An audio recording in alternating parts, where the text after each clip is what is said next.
नमस्कार, स्वागत है आपका हॉर्नबिल टीवी में। मैं हूं आपके साथ शिखा सकलानी। बुलेटिन की शुरुआत करते हैं खबरों के साथ। उत्तराखंड के मुख्यमंत्री पुष्कर सिंह धामी आज देहरादून के सहसपुर पहुंचे, जहां उन्होंने जन जन की सरकार जन जन के द्वार कार्यक्रम में हिस्सा लिया। इस दौरान मुख्यमंत्री का कार्यक्रम स्थल पर भव्य स्वागत किया गया। सेवा पखवाड़ा के तहत आयोजित इस अभियान में अब तक प्रदेश भर से 64,000 से अधिक लोगों ने प्रतिभाग किया है। वहीं कार्यक्रम के दौरान सीएम धामी ने मंच से जनता को संबोधित करते हुए कहा कि सरकार का उद्देश्य आम लोगों को सरकारी दफ्तरों के चक्कर से राहत दिलाना है। उन्होंने खुद मंच पर लोगों की समस्याएं सुनी और कई मामलों का मौके पर ही समाधान कराया।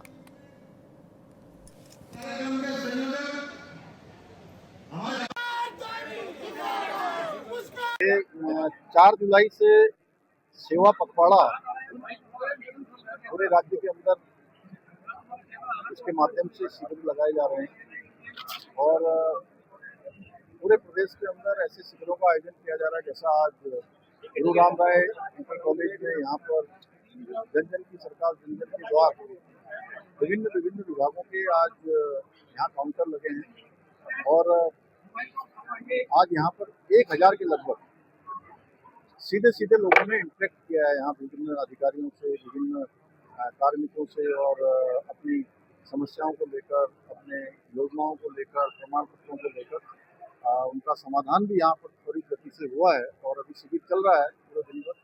तो इस बात से समझा जा सकता है कि जनता में इन शिविरों को लेकर, जन जन के द्वार जन जन के सरकार इस कार्यक्रम को लेकर बहुत उत्साह है और इसके पीछे हमारा उद्देश्य यही था कि लोगों को दूर दराज के इलाकों से चलकर देहरादून न आना पड़े, सरकारी कार्यालयों के चक्कर न लगाने पड़े और उनके घर के पास ही सरकार के सभी प्रशासनिक विभाग पहुंचे और उनकी समस्याओं का समाधान करें। और जो पहला चरण था, पहले चरण में भी लगभग 6 लाख लोगों ने ऐसे शिविरों में प्रतिभाग किया था और 60,000 के लगभग लोगों की समस्याओं का मौके पर ही निदान हुआ था। तो बड़ी संख्या है और ये शिविर हमारे चलते रहेंगे क्योंकि हमारा संकल्प है कि हमारी सरकार, हमारा प्रशासन जो हमारा सीमावर्ती क्षेत्र है, समाज का अंतिम छोर है, सीमांत गांव है, उन सभी स्थानों तक पहुंचे और लोगों को सुविधा देने का काम करे, लोगों की समस्याओं का समाधान करे, उनकी सहायता करे। कांग्रेस प्रदेश अध्यक्ष गणेश गोदियाल ने राहुल गांधी के प्रस्तावित छात्र संवाद कार्यक्रम को लेकर बीजेपी सरकार पर निशाना साधा। उन्होंने कहा कि अगर राज्य सरकार राहुल गांधी के कार्यक्रम पर किसी भी तरह की रोक लगाने का प्रयास करती है तो इन लोकतांत्रिक अधिकारों का हनन होगा। उन्होंने आरोप लगाया कि बीजेपी सरकार तानाशाही की मानसिकता से काम कर रही है और युवाओं की आवाज दबाना चाहती है।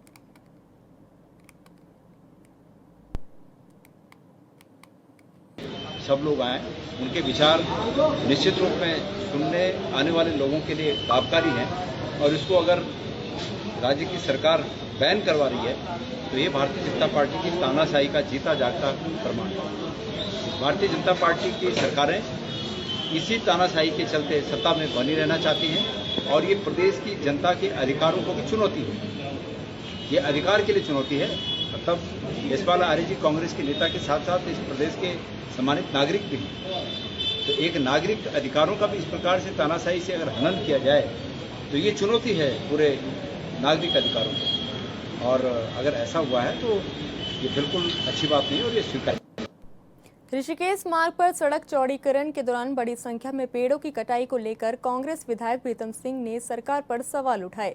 उन्होंने कहा कि विकास कार्य जरूरी हैं लेकिन पर्यावरण की कीमत पर नहीं। प्रीतम सिंह ने कहा कि सड़क चौड़ीकरण की योजना इस तरह बनाई जानी चाहिए थी कि कम से कम पेड़ों की कटाई होती।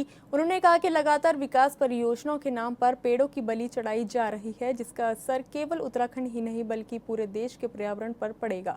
उन्होंने कहा कि सरकार हर साल वृक्षारोपण के दावे तो करती है लेकिन उसका असर धरातल पर दिखाई नहीं देता।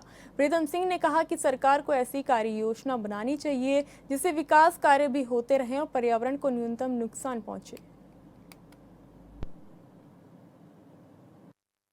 देखिए, देहरादून ऋषिकेश एनएच की जब हम बात करते हैं उसमें बड़ी संख्या में जो है लगभग 3000 कह रहे हैं शायद संभवतः पेड़ जो है उसका कटान हो रहा है। मैं समझता हूँ उसकी आवश्यकता नहीं थी। जो 3 मोड़ हैं वहाँ पर सड़क को चौड़ा करना चाहिए था जिससे कम पेड़ जो है उसकी जद में आते।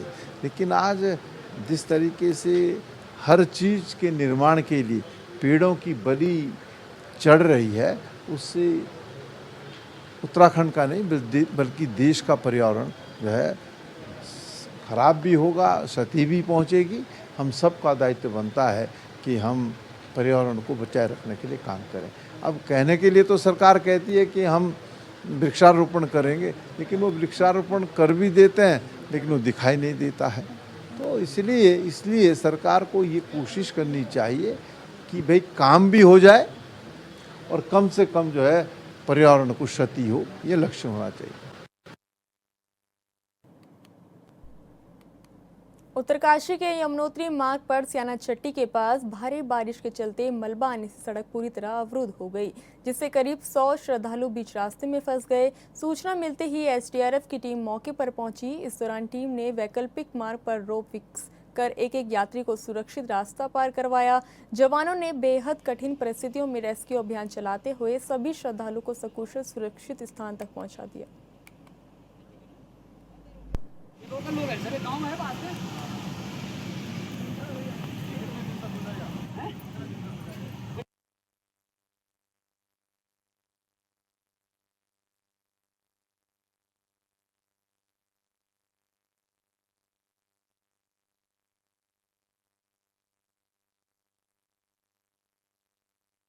मेडिकल नहीं, कुछ नहीं है, फैसिलिटी नहीं है।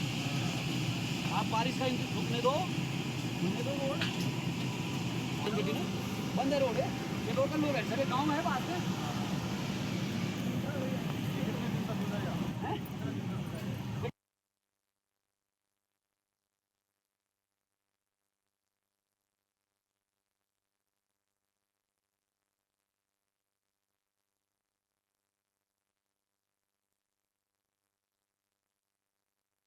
मेडिकल नहीं, कुछ नहीं है, फैसिलिटी नहीं है।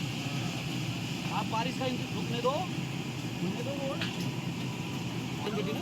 बंद है, रोड है, ये लोकल लोग है, सर गाँव है पास में। इस खबर पर ज्यादा जानकारी के लिए संवाददाता योगेश आर्य हमारे साथ जुड़ चुके हैं। योगेश, उत्तरकाशी में बारिश का कहर देखने को मिला, जहां स्याना चट्टी के पास मलबा आने से कई श्रद्धालु फंस गए। ऐसे में प्रशासन द्वारा उनके रेस्क्यू के लिए क्या कुछ प्रयास किए गए? उत्तरकाशी के यमुनोत्री मार्ग पर जिस तरह से स्याना चट्टी के पास भारी बारिश के चलते मलबा आया है, वो सड़क पूरी तरह से अवरुद्ध हो गई है।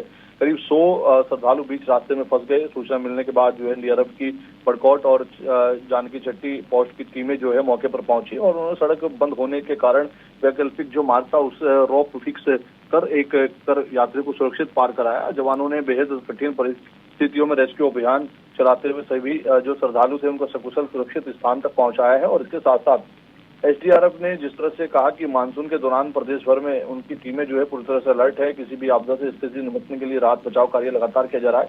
उसका पूरी तरह से जो परिणाम है वो देखने को मिला है कि जिस तरह की स्थिति वहां पर स्याना चट्टी में बनी मलबाने के बाद, वहां पर जो है 100 श्रद्धालुओं को किस तरह से उन्होंने रेस्क्यू किया और सुरक्षित स्थान पर पहुंचाया है, उनको सुरक्षित जो है पार कराया है रोप फिक्स करके। जी योगेश, जिस तरीके से मानसून का सीजन चल रहा है, ऐसे में जिला प्रशासन द्वारा लोगों और यात्रियों से क्या कुछ अपील की गई है?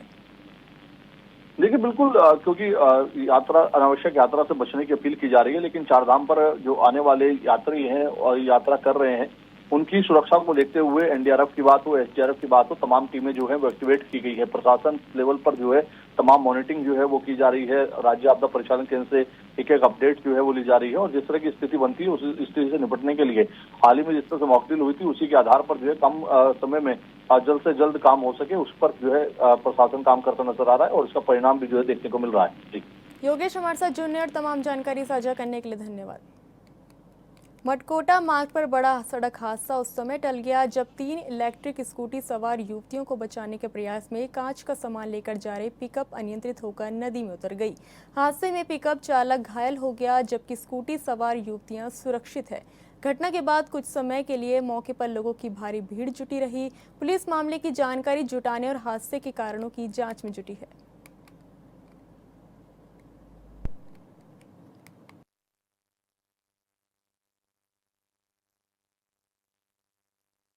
ऐसा हुआ था कि वो ना उधर से लड़की बाइक लेकर आ रही थी। कितने लड़के थे? तीन थी। एक ही गाड़ी में सवार थी? हाँ। ठीक। तो ऐसा हुआ, उधर से क्या बोले सामने आनी थी, तो मैंने थोड़ी सी उनसे बचाई, उन्होंने बचा कर साइड करी। गाड़ी मेरी भी तेज़ थी, थोड़ी इतनी तेज़ थी नहीं, नॉर्मल थी, जैसा रोड है उस हिसाब से थी। तो उस हिसाब से मैंने बचाई, तो बचाने के चक्कर में बराबर में मैंने कमले उन्हें बचा दिया और गाड़ी उसमें चली गई। हाँ। उधम सिंह नगर के खटीमा रेंज से एक बार फिर अवैध पेड़ कटान का मामला सामने आया है, जहां चकरपुर वन चौकी क्षेत्र में फिर से कटे हुए पेड़ों का मामला चर्चा में है। आरोप है कि मौके की वास्तविक स्थिति और अधिकारियों को दी गई जानकारी में बड़ा अंतर है। स्थानीय लोगों का कहना है कि वीडियो में साफ दिखाई दे रहा है कि कटे हुए पेड़ों की लकड़ी पूरी तरह मौके से हटाई जा चुकी है। ऐसे में सवाल उठ रहा है कि जब घटनास्थल पर लकड़ी मौजूद ही नहीं थी तो आखिर वन विभाग ने किस आधार पर कटान का केस दर्ज किया।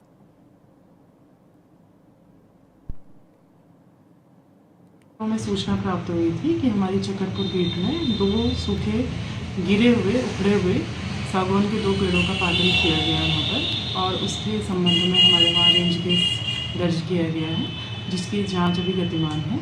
जांच की जब अंतिम रिपोर्ट आ जाएगी तो फिर अवगत करा दिया जाएगा। ठीक है। हाँ, जो लकड़ी कटी है उसमें से कुछ माल हमको बरामद हो गया है, जिसकी नपत वगैरह करवा करके उसे सुरक्षित स्थल पर रखवा दिया गया है। कहाँ से बरामद होना? वही मौके से बरामद। द्वाराहाट विकासखंड के छाना गोलू के उच्चतर माध्यमिक विद्यालय के प्रांगण में जन जन की सरकार जन जन के द्वार कार्यक्रम के तहत बहुउद्देशीय शिविर का आयोजन हुआ, जिसमें जिलाधिकारी अल्मोड़ा, उप जिलाधिकारी समेत तमाम बीजेपी कार्यकर्ता मौजूद रहे। शिविर में तमाम विभागों के स्टॉल लगाए गए थे, जिसमें से सबसे ज्यादा समस्या वन विभाग, लोक निर्माण विभाग, जल जीवन मिशन, पेयजल विभाग के विभाग लगे, जिनका जिलाधिकारी अंशुल सिंह ने करीब 105 शिकायतों का स्थल पर ही समाधान किया।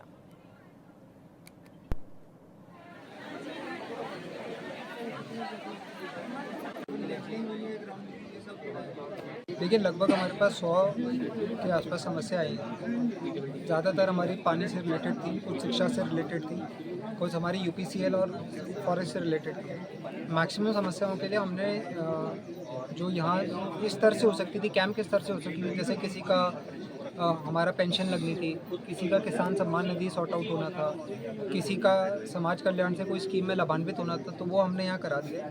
जैसे जो समस्या पिंजरे लगने की समस्या है या फिर पेट्रोलिंग करानी है फॉरेस्ट डिपार्टमेंट की, तो वो डीएफओ साहब से भी बात हो गई है, वो भी हम करवा दे रहे हैं। इसके साथ साथ कुछ ऐसी समस्या भी थी जो दीवारें स्कूलों की क्षतिग्रस्त हो गई हैं या छत से पानी टपक रहा है, तो उसमें हम आपदा के थ्रू उनको उठा रहे हैं। रही बात पानी की, तो पानी की क्योंकि आप देख सकते हैं हमारे यहाँ ज़्यादातर एरिया रेन फेड है, तो यहाँ पेरिनियल रिवर्स प्रेजेंट नहीं रहती, तो पानी की समस्या हमेशा बनी रहती है। इसके लिए जेजे में हमारे सारे विभाग लग के काम कर रहे हैं। एक समस्या जो अब आ रही है हमारे पास, क्योंकि जेजेएम की फंडिंग भारत सरकार द्वारा हुई थी, वो अभी आ गई है हमारे पास, तो वो सारे काम पूरे हो जाएंगे। लेकिन इस वित्तीय वर्ष में जो भी ज़रूरत रहेगी, तो उसके लिए जैसे ग्राम छाना हो गया, तो हमने अपने दोनों विभागों को, पेयजल को और जल संसाधन को निर्देशन करा है कि जो जो समस्या जिस जिस तोक की और गांव की आई है, वो अगले हफ्ते जाके इधर विजिट करेंगे और इनका स्थायी समाधान निकालेंगे। जनता की सरकार और जन जन के द्वार जो कार्यक्रम है, इसके तहत आज 100 से भी अधिक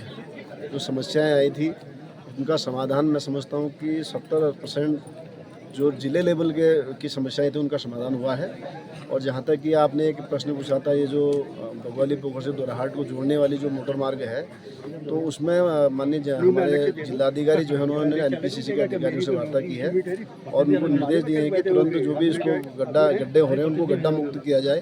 तो उस पर जो है ठेकेदार को उस पर काम करने के लिए कहा गया है, तो वो भी निश्चित रूप से होगा। और दूसरा जो स्टेडियम है हमारे यहाँ पर, तो उसका निरीक्षण अभी इस कैंप के बाद जो है उप जिलाधिकारी और युवा कल्याण के अधिकारी उसको करेंगे और उसके बाद उस पर जो भी कार्रवाई होनी है उस पर कार्रवाई करेंगे। उत्तराखंड के पहाड़ी क्षेत्रों में लगातार हो रही बारिश का असर अब मैदानी इलाकों में भी साफ दिखाई देने लगा है। लक्सर क्षेत्र में जलभराव और सड़कों पर पेड़ गिरने की घटनाओं से जनजीवन प्रभावित हो गया। ताजा मामला लक्सर खानपुर मार्ग का है, जहां प्रहलादपुर के पास एक विशाल पेड़ सड़क पर गिरने से यातायात पूरी तरह ठप हो गया है। राहत की बात यह है कि उस समय सड़क से गुजर रहे लोग और वाहन इसकी चपेट में आने से बाल बाल बच गए, जिसकी एक बड़ा हादसा टल गया। वहीं सूचना मिलने पर वन विभाग की टीम मौके पर पहुंची और कड़ी मशक्कत के बाद पेड़ को हटाकर यातायात को दोबारा सुचारू किया गया।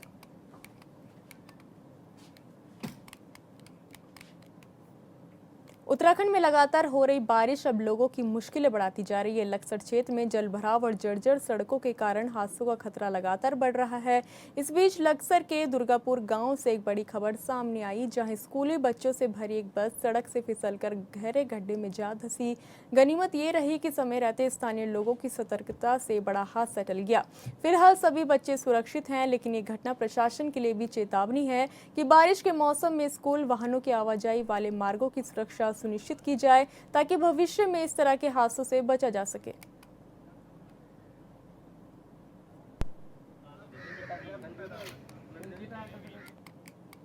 बद्रीनाथ धाम में कथित चढ़ावा गड़बड़ी के मामले को लेकर कांग्रेस ने एक बार फिर सरकार पर तीखा हमला बोला। कांग्रेस विधायक तिलक राज बेहन ने पूरे मामले की उच्च स्तरीय और निष्पक्ष जांच की मांग करते हुए कहा कि सरकार पहले भी इस मामले को दबाने की कोशिश करती रही और अब भी स्पष्ट जवाब नहीं दे रही है। उन्होंने आरोप लगाया कि मंदिरों में लगातार इस तरह की घटनाएं सामने आ रही हैं, जिसकी जिम्मेदारी सरकार और मंदिर समितियों में बैठे उसके प्रतिनिधियों की है। बेहन ने कहा कि अयोध्या के राम मंदिर से लेकर बद्रीनाथ धाम तक धार्मिक स्थलों से जुड़े मामलों ने श्रद्धालु की आस्था को ठेस पहुंचाई है। उन्होंने आरोप लगाया कि उत्तराखंड में भ्रष्टाचार सभी सीमाएं पार कर चुका है और धामी सरकार के कार्यकाल में जनप्रतिनिधियों का भी लगातार अपमान हुआ है। बेहन ने कहा कि सरकार को पूरे मामले की जवाबदेही लेते हुए दोषियों के खिलाफ कड़ी कार्रवाई करनी चाहिए।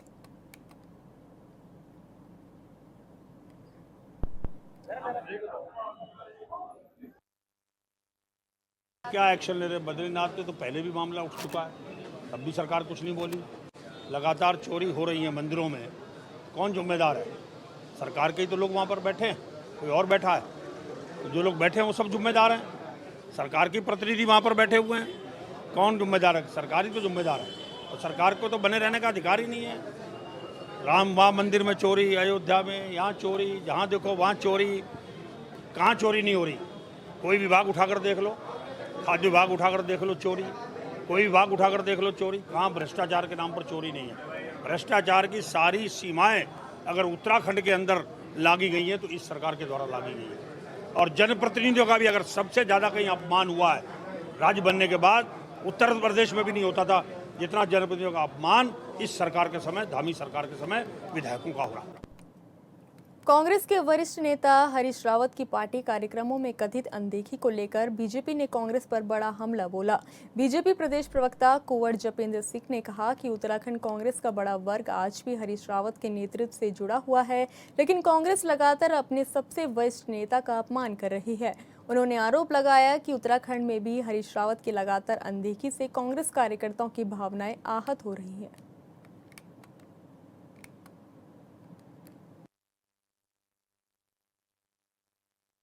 देखिए, हरीश रावत जी के लिए ये माना जाता है कि उत्तराखंड की आधी कांग्रेस हरीश रावत जी के इर्द गिर्द है, और विपक्ष के नाम पे, कांग्रेस के नाम पे जो हरीश रावत जी की कार्यप्रणाली है वो कहीं ना कहीं प्रदेश में एक सार्थक संदेश भी कभी कभी देती है। लेकिन कांग्रेस द्वारा अपने उत्तराखंड के उस नेतृत्व को नज़रअंदाज करना, कांग्रेस के उनके बाकी साथियों द्वारा अपने एक सीनियर नेता का अपमान करना, ये कांग्रेस की परंपरा है। और ये केवल इसका शिकार हरीश रावत जी ही नहीं है, इसका शिकार पूर्व में भी कांग्रेस के बड़े बड़े नेता हुए हैं। अगर हम आज़ादी से पहले की बात करें तो सुभाष चंद्र बोस जी भी तो कांग्रेस के इलेक्टेड प्रेसिडेंट थे।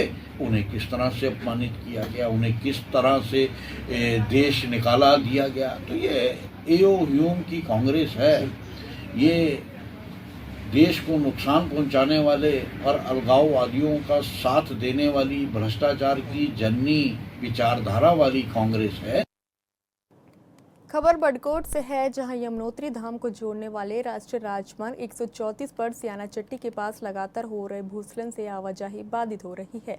वहीं जिले में लगातार हो रही बारिश के मद्देनजर जिलाधिकारी प्रशांत आर्य ने शनिवार को सियाना चट्टी में भूस्खलन प्रभावित क्षेत्र का स्थलीय निरीक्षण कर चल रहे कार्यों का जायजा लिया।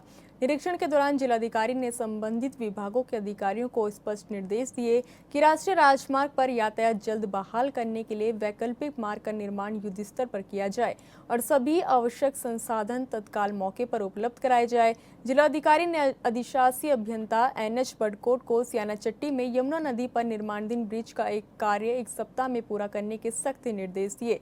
जिलाधिकारी ने कहा कि चारधाम यात्रा पर आए श्रद्धालुओं और स्थानीय नागरिकों की सुरक्षा प्रशासन की प्राथमिकता है।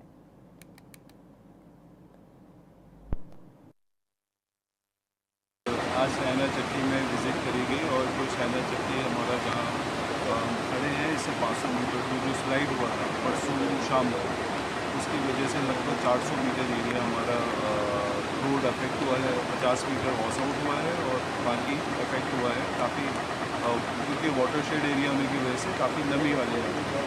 तो NH की टीम काम कर रही है और लगभग 1 सप्ताह का समय लगेगा इसको रास्ते से सही होने में। लेकिन हमने बाईपास परसों से ही हमने एक पैदल रास्ता चालू कर रखा है। देहरादून शहर की बिगड़ती यातायात व्यवस्था और पार्किंग की समस्या को लेकर जिला प्रशासन अब सख्त नजर आ रहा है। जिलाधिकारी डॉक्टर आशीष चौहान ने मोबिलिटी प्लान के तहत अधिकारियों के साथ समीक्षा बैठक कर शहर की ट्रैफिक व्यवस्था को सुगम, सुरक्षित और व्यवस्थित बनाने के लिए माइक्रो लेवल प्लान तैयार करने के निर्देश दिए। बैठक में आड़त बाजार, Indira market, parade ground, Ramrai parking, मंडी शिफ्टिंग और प्रमुख चौराहे के सुधारीकरण सहित कई महत्वपूर्ण परियोजना की समीक्षा की गई।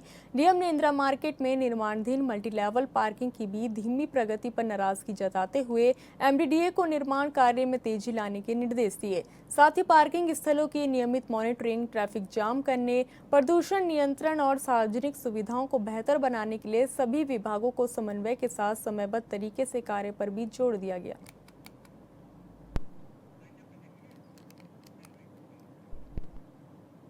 फिलहाल इस बुलेटिन में इतना ही। आप देखते रहिए हॉर्नबिल TV। नमस्कार।